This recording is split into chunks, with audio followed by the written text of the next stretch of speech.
আল্লাহ রাব্বুল আলামিন পবিত্র কোরআনুল হাকীমের মধ্যে ইরশাদ করেছেন, আইনামা তাকুনু ইউদরিকুমুল মাউত ওয়ালাউ কুনতুম ফি বুরুজিন মুশাইয়াদা। তোমরা যেখানেই থাকো না কেন, মৃত্যু তোমাদেরকে ধরবে, মৃত্যু তোমাদেরকে ধরবে। যদিও তোমরা সুদৃঢ় কিল্লায় বসবাস করো, মৃত্যু সেখানে তোমাদেরকে ধরবে। সুতরাং মৃত্যু থেকে আমরা কখনো পালাতে পারবো না। কুল্লু নাফসুন যায়িকাতুল মাউত, প্রত্যেক প্রাণীর মৃত্যুর স্বাদ গ্রহণ করতে হবে। প্রেসিডেন্ট বলুন, রাজা বলুন, বাদশাহ বলুন, মুফতি বলুন, মুহাদ্দিস বলুন, আলেম বলুন, আলেমা বলুন, নারী বলুন, পুরুষ বলুন, সবার মৃত্যুর স্বাদ গ্রহণ করতে হবে। আজরাইলের ভয়ঙ্কর খপ্পর থেকে কেউ রেহাই পাবে না। আজরাইলে সবার জান কবজ করবে। আমাদের উচিত মৃত্যুর জন্য প্রস্তুতি গ্রহণ করা। যারা মুমিন তারা সব সময় মৃত্যুর জন্য প্রস্তুতি হয়ে থাকে। কখন আজরাইল আসবে, কখন আমার জান কবজ করবে, আমার জবানে থাকবে লা ইলাহা ইল্লাল্লাহ মুহাম্মাদুর রাসূলুল্লাহ। মুমিন সর্বদা চিন্তা করে, আমি পবিত্র মধুমাখা কালেমা পড়ে পড়ে আমি ঘুমাবো। আজরাইল যখন আসবে, আমার জান যখন কবজ করবে, আমি আমার মুর্শিদ কিবলাকে স্মরণ করব। আমার মুর্শিদ কিবলা আমার ডান পাশে যখন দাঁড়াবে, আজরাইল যখন আমার জান কবজ করবে, আমার এক বিন্দু কষ্ট হবে না, আমি দৃষ্টান্ত হব না। আমার মুর্শিদ কিবলা যখন আমাকে দয়া করবে, আমার রাসূল যখন আমাকে দয়া করবে, আমার মৃত্যু হবে মুমিনের মৃত্যুর মতো। বলি সুবহানাল্লাহ। সেজন্য হযরতে আনাস রাদিয়াল্লাহু তাআলা আনহু থেকে বর্ণনা করেন, আল্লাহর নবী মুহাম্মদুর রাসূলুল্লাহ সাল্লাল্লাহু আলাইহি ওয়াসাল্লামের ইরশাদ করেন, প্রত্যেক বাড়ির দরজার সামনে মালাকুল মউত আজরাইল ফেরেশতা দৈনিক 5 বার দরজার সামনে হাজির হয়ে যায়, দরজার সামনে উপস্থিত হয়। যখন কোনো ব্যক্তির রিজিক শেষ হয়ে যায়, যখন কোনো ব্যক্তির আয়ু ফুরিয়ে যায়, তখন তার দিকে মৃত্যুর চিন্তা ঢেলে দেন।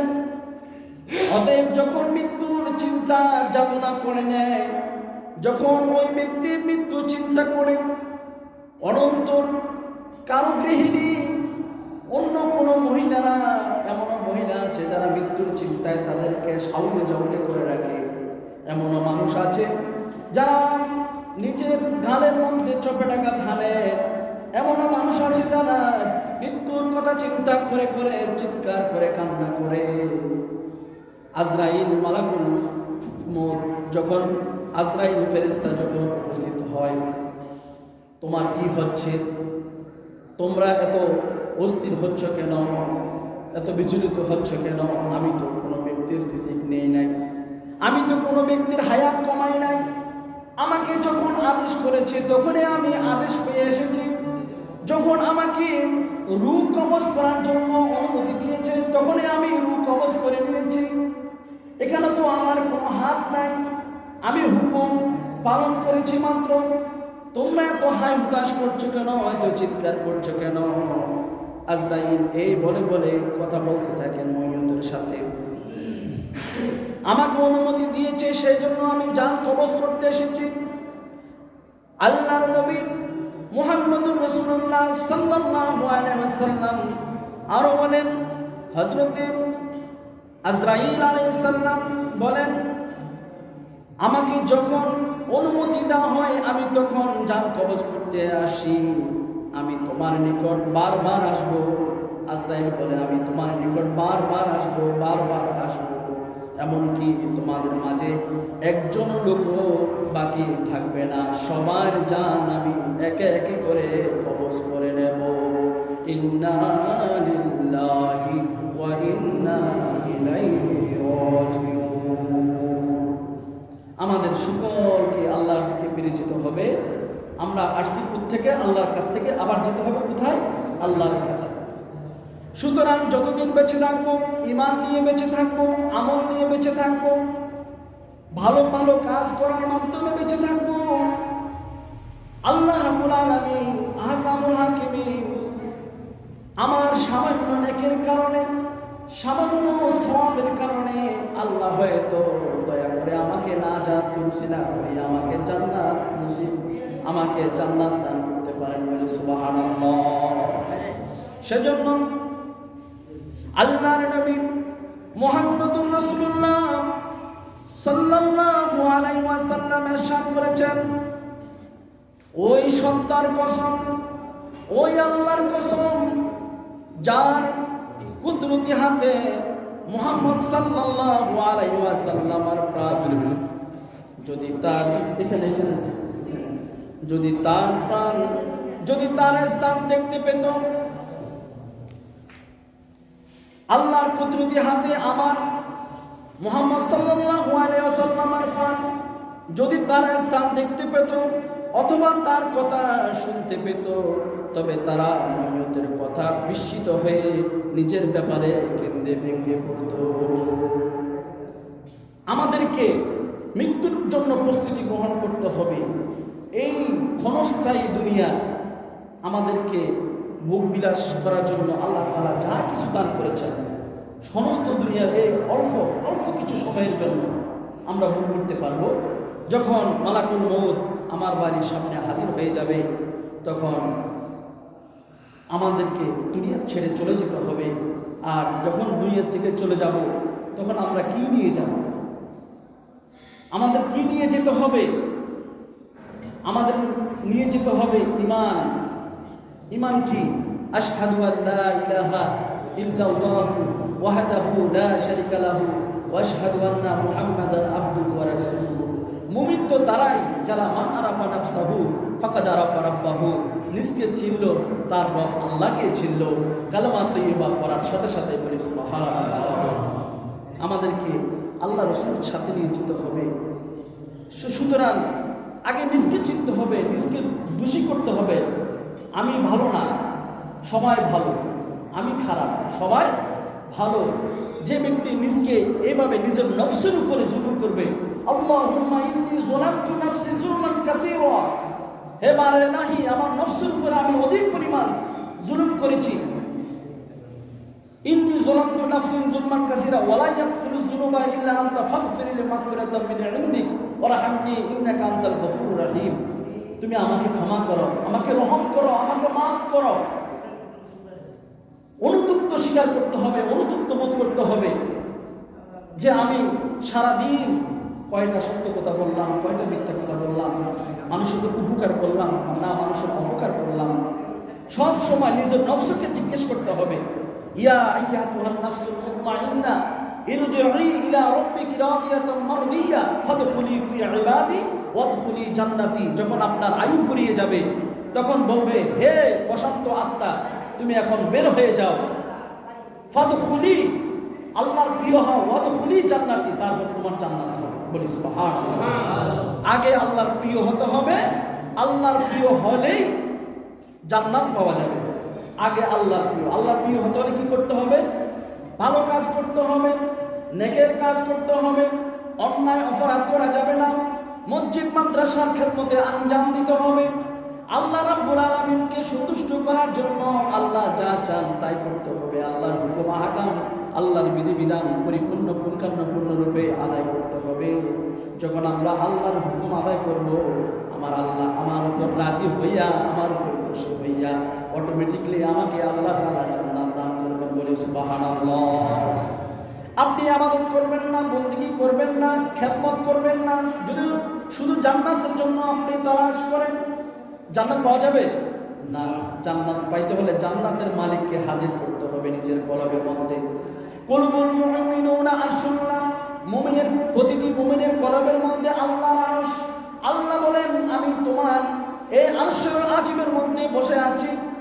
এই আরশ আজিমের মধ্যে আমার একটি কুদরতি চেয়ার আছে, ওই চেয়ারের মধ্যে আমি বসি, তুমি কি করো না না করো আমি আল্লাহ সব দেখি। সেজন্য আমি আল্লাহ এই সুবাদে আমি বলতে পারি ফাযকুরুনি আযকুরুকুম ওয়াশকুরুনি ওয়ালা তাকফুরুন। বান্দা তুমি যখন আমাকে জিকির করো, এই তোমার কলব থেকে আমি আল্লাহ তোমাকে জিকির করি, বলি সুবহানাল্লাহ। এই জিকির হচ্ছে আল্লাহর বিশাল, আল্লাহকে পাওয়ার, আল্লাহর তাওয়াজ্জু নিজের মধ্যে হাসিল করার একটি মাধ্যম জিকির। আপনি যতই আল্লাহর জিকির করবেন ততই আপনার কলমের মধ্যে কোনো ময়লা থাকবে না। সেজন্য আমরা আমাদের সিলসিলা, আমাদের তরিকার শায়েখ, আমাদের পীর মুর্শিদ আমাদেরকে জিকির শিক্ষা দিতেন। হ্যাঁ, লা ইলাহা ইল্লাল্লাহ, ইল্লাল্লাহু, আল্লাহু, তারপর শরীয়ত জিকির, শরীয়তের জিকির, তরিকতের জিকির, হাকিকতের জিকির, মারফতের জিকির। এই জিকিরগুলো কেন দিচ্ছে আমাদেরকে? আমাদের কলমগুলো আমাদের কলমটা পরিষ্কার পরিশুদ্ধ করার জন্য, ঠিক কিনা বলেন? আমাদের কলম যদি পরিষ্কার হয়ে যায়, আমার আল্লাহ তো এমনি আমার উপর রাজি হয়ে যাবে, হবে কি হবে না? এই জন্য আমাদেরকে জিকিরের চর্চাটা বেশি করতে হবে। কে কি করছে সেটা আমার দেখার বিষয় না, আমি আমার আল্লাহর জন্য কি করলাম সেটা হচ্ছে দেখার বিষয়। প্রত্যেক আত্মাকে জিজ্ঞাসা করবে, আমার ব্যাপারে আপনাকে জিজ্ঞাসা করবে না, আপনার ব্যাপারে আমাকে জিজ্ঞাসা করবে না, আমাকে জিজ্ঞাসা করবে আমার কর্ম সম্পর্কে, আমার কর্ম কি, আমি সকাল থেকে সন্ধ্যা পর্যন্ত আমি কি কর্ম করলাম, সুফল করলাম না কুফল করলাম, সমস্ত কিছু আমার আল্লাহর কাছে, আমার আল্লাহর কুদরতে হাতে চলে যাবে। ফেরেশতারা দিয়ে দিবে। কোন ফেরেশতারা? কিরামান কাতিবিনা ইয়ালামুনা মা তাফআলুন। দুইজন দুই পাশে ফেরেশতা রয়েছে, একজন ভালো ভালো আমল লিখে আর একজন খারাপ আমল লিখতে থাকে। এই দুইজন ফেরেশতা আল্লাহর দরবারে কি দিবে? আমার আমল পেশ করবে। সেজন্য কাল কিয়ামতের ময়দানে আমার জবান বন্ধ থাকবে, আমার হাত সাক্ষী দিবে, আমার চুল সাক্ষী দিবে, চোখ সাক্ষী দিবে, আমার দেহের অঙ্গ প্রত্যঙ্গ সব কিছু সাক্ষী দিবে। আল্লাহ বলবে তুমি সকলে অমুকের হক তুমি লুণ্ঠন করেছ। এখন আপনি যদি বলেন না আমি লুণ্ঠন করি না, তখন আল্লাহ রাব্বুল আলামিন আল্লাহর যে একটি পরিষ্কার ডিসপ্লে আছে, ওই ডিসপ্লে যখন প্লে করবে, ওপেন করবে, তখন সব কিছু ভাসমান হয়ে যাবে। আপনি কি অপরাধ করেছেন, কি করেন নাই, ওই ডিসপ্লের মধ্যে সব দেখা যাবে। সুতরাং মাকারুল্লাহু ওয়া মাকারুল্লাহি ওয়াল্লাহু খায়রুল মাকিরিন। পৃথিবীর মানুষকে ধোঁকা দেওয়া যাবে, কিন্তু আল্লাহকে কখনো ধোঁকা দেওয়া যাবে না। যাবে কি? আল্লাহকে কখনো ধোঁকা দেওয়া যাবে না। আল্লাহ হচ্ছে বড় মক্করবাজ। আল্লাহ কি? মক্করবাজ। আপনি আমার সাথে করতে পারেন, কিন্তু আল্লাহর সাথে করা যাবে না। সেজন্য আল্লাহ রাব্বুল আলামিন কোরআনুল হাকিমের মধ্যে ইরশাদ করেছেন, ইয়া আইয়ুহাল্লাযীনা আমানু তাকুল্লাহা ওয়া তানজুর নাফসুম মা কদ্দামাত লিগাদিন ওয়াত্তাকুল্লাহা ইন্নাল্লাহা খাবীরুম বিমা তা'মালুন। হে ঈমানদাররা, তোমরা আল্লাহকে ভয় করো এবং আগামী দিনের জন্য কি সম্বল পাঠিয়েছ তা যেন প্রত্যেকে লক্ষ্য করে তোমরা আল্লাহকে ভয় করো। নিশ্চয় আল্লাহ তোমাদের কর্ম সম্পর্কে পরিজ্ঞাত। আল্লাহ আমার কর্ম সম্পর্কে জ্ঞাত। আল্লাহকে ভয় করতে হবে আগামী দিনের জন্য, অর্থাৎ আমি যে বেহেশতে আরাম আয়েশে থাকবো পরকালের জন্য আমি কি সম্বল পাঠিয়েছি আল্লাহর দরবারে। কথাটা কি বুঝতে পেরেছেন? আমি আল্লাহর কাছে আমি কি সম্বল পাঠিয়েছি, যে সম্বলের উসিলা করে আমি এই অন্ধকার কবরটা আমার আলোকিত হবে, আমার কবরটা কি হবে? আলোকিত হবে, আমি আরামে থাকতে পারবো। ফেরেশতারা যখন জিজ্ঞাসা করবে মান রাব্বুকা, তোমার রবকে, ওমা দীনুকা, তোমার দিন কি, মা তাকুলু ফি হাক্কি হাযার রাজুল, যিনি তোমার সামনে দণ্ডায়মান আছে তুমি তাকে চিনো কিনা। যখন আমি আমার এই সম্বলগুলো যখন আমি পাঠাবো আমলের কারণে, যখন আমার কষ্ট করে যাবে, তখন অটোমেটিকলি আমার মুখ থেকে বের হয়ে আসবে। আমি যদি ইমানদার হই, আল্লাহওয়ালা হই, নবীওয়ালা হই, আল্লাহ ওলিওয়ালা হই, তখন আমার জবান থেকে চলে আসবে রব্বি আল্লাহ, হ্যাঁ তিনি হচ্ছে আমার নবী মুহাম্মদুর রাসূলুল্লাহ সাল্লাল্লাহু আলাইহি ওয়াসাল্লাম। আমার দিন হচ্ছে ইসলাম। আমার দিন কি? ইসলাম। অটোমেটিকলি বের হয়ে যাবে। আল্লাহর ভাষা আরবি, সুতরাং বান্দা থেকে প্রশ্ন করবে আরবি। আপনারা পিছনে কথা বলবেন না, আল্লাহর ভাষা আরবি, প্রশ্ন করবে কি আরবি, আমাদেরকে আরবিতে প্রশ্ন করবে, আরবিতে উত্তর দিতে হবে। সুতরাং যাদের মুর্শিদ আছে, কামেল মুর্শিদ, তাদের মুর্শিদ, প্রত্যেকের মুর্শিদ ওই জায়গার মধ্যে সাহায্য করবে। বলি সুবহানাল্লাহ। কামেল মুর্শিদগণ ওই কঠিন মুসিবতে যখন আপনি প্রশ্ন উত্তর আপনি দিতে পারতেছেন না, তখন যদি আপনি মুর্শিদ ধরার মতো ধরেন, রসুলের উপর দুরূদ পড়ার মতো পড়েন, রসুলকে মানার মতো মানেন, তখন আমার রসুল এবং মুর্শিদ কেবলা ওখানে আমাকে কি করবে, সাহায্য করবে। সুবহানাল্লাহ। এটা মানতে হবে, এটা আহলে সুন্নাত ওয়াল জামাতের শক্ত ঈমান, এটা মানতে হবে। এটা অমান্য করলে আকীদা পাকাপোক্ত হবে না। قال النبي صلى الله عليه وسلم সায়াতি জামানুন আলা উম্মতি, আল্লাহ নবী বলেন এমন একটি জামানা আসবে, এমন একটি সময় আসবে যে তাকুনু কুলুবুহুম কা কুলুবি জিয়াবি, তাকুনু কুলুবুহুম, অচিরে আমার উম্মত এমন যুগের সম্মুখীন হবে যখন তাদের অন্তর হবে বাঘের অন্তরের মতো। কিসের অন্তরের মতো?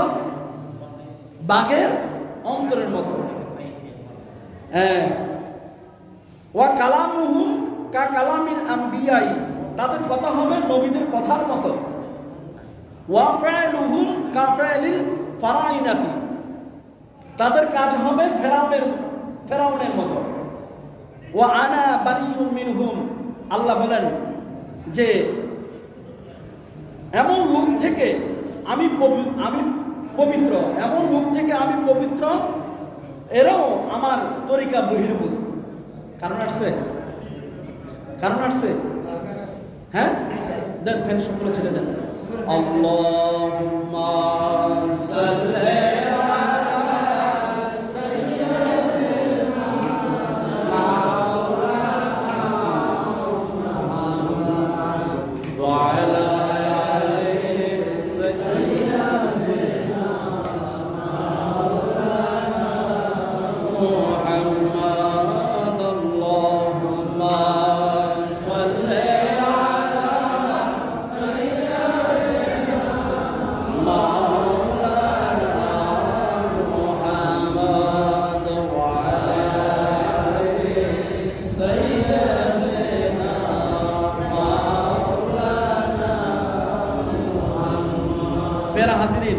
তো আল্লাহ রসুল ইরশাদ করেছেন অচিরেই আমার উম্মত এমন একটি যুগের সম্মুখীন হবে যখন তাদের অন্তর হবে বাঘের অন্তরের মতো।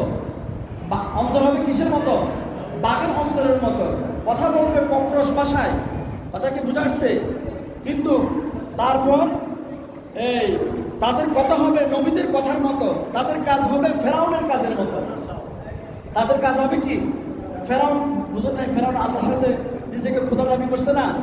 এইভাবে কিছু খাসিয়ত কিয়ামত এমন একটি সময় আসবে আমার বান্দারা ওই সময়ের সম্মুখীন হবে। তো আল্লাহ বলতেছে যে এমন লোক থেকে আমি পবিত্র, আমার নবী বলতেছেন এমন লোক থেকে আমি পবিত্র, এরাও আমার তরিকা বহির্ভূত। এ সমস্ত লোকগুলো আমার তরিকা বহির্ভূত। আমার যারা উম্মত আছে তারা কখনো তাদের মধ্যে এই সমস্ত কার্যকলাপ পাওয়া যাবে না। যারা উম্মত, যারা খাঁটি উম্মত, রাসূলুল্লাহর তো সবাই উম্মত দাবি করে, একটা আসে খাঁটি উম্মত আছে না? সবাইকে খাঁটি উম্মত হতে পারে? হ্যাঁ। আর এখন ইমাম হুসাইনকে কারবালার প্রান্তরে শহীদ করছে, অনেকেই যিনি শহীদ করছে ওনাকে বলা হয় রহমতুল্লাহ। তো উনি কি খাঁটি উম্মত? এজিদ রহমতুল্লাহ বলেন না। যারা চোখের পানি ফেলেছে, যারা ইমাম হোসেনের জন্য কান্না করছে, হ্যাঁ, যারা কারবালার চেতনা যাদের মধ্যে জাগ্রত হয়েছে, হ্যাঁ, যারা এই কারবালার প্রান্তর থেকে এখনো পর্যন্ত, কারবালার জমিন থেকে এখন পর্যন্ত যারা ইমাম হোসেনের সুখে সুখাহিত, হ্যাঁ, যারা ইমাম হোসেনের স্মরণে মহরমের আয়োজন করে, ইমাম হাসান হুসাইন আহলে বায়াতের স্মরণে মাহফিলের ইন্তজাম করে, তারা কিন্তু খাঁটি রাসূলুল্লাহর উম্মত। যারা পাক পাঞ্জাতনকে মানে, বুঝা আসছে? যারা পাক পাঞ্জাতনকে মানে তারা হচ্ছে নবীজির খাঁটি উম্মত। এই খাঁটি উম্মত গুলোই আমার নবীজির শাফাআতে কুবরা নসিব হবে। বলি সুবহানাল্লাহ। শাফাআতে কুবরা, শাফাআতে সুগরা, বড় শাফাআত আর ছোট শাফাআত। আর বড় শাফাআত কাদের জন্য? যারা নবীর খাঁটি উম্মত। বলি সুবহানাল্লাহ। এই জন্য আল্লাহ নবী মুহাম্মদ রাসূলুল্লাহ বলেন, ক্বালান নবী সাল্লাল্লাহু আলাইহি ওয়াসাল্লাম, লাউ তা'লামুনা মা আ'লামু লাদাহিকতুম কালিলান ওয়ালা বাকাইতুম কাসিরান। আমি যা জানি তোমরা যদি তা জানতে, তাহলে তোমরা হাসতে কম কাঁদতে বেশি। তোমরা কম হাসতে, কান্না করতে বেশি। রাসূলুল্লাহ তা জানেন, রাসূলুল্লাহ যা জানেন।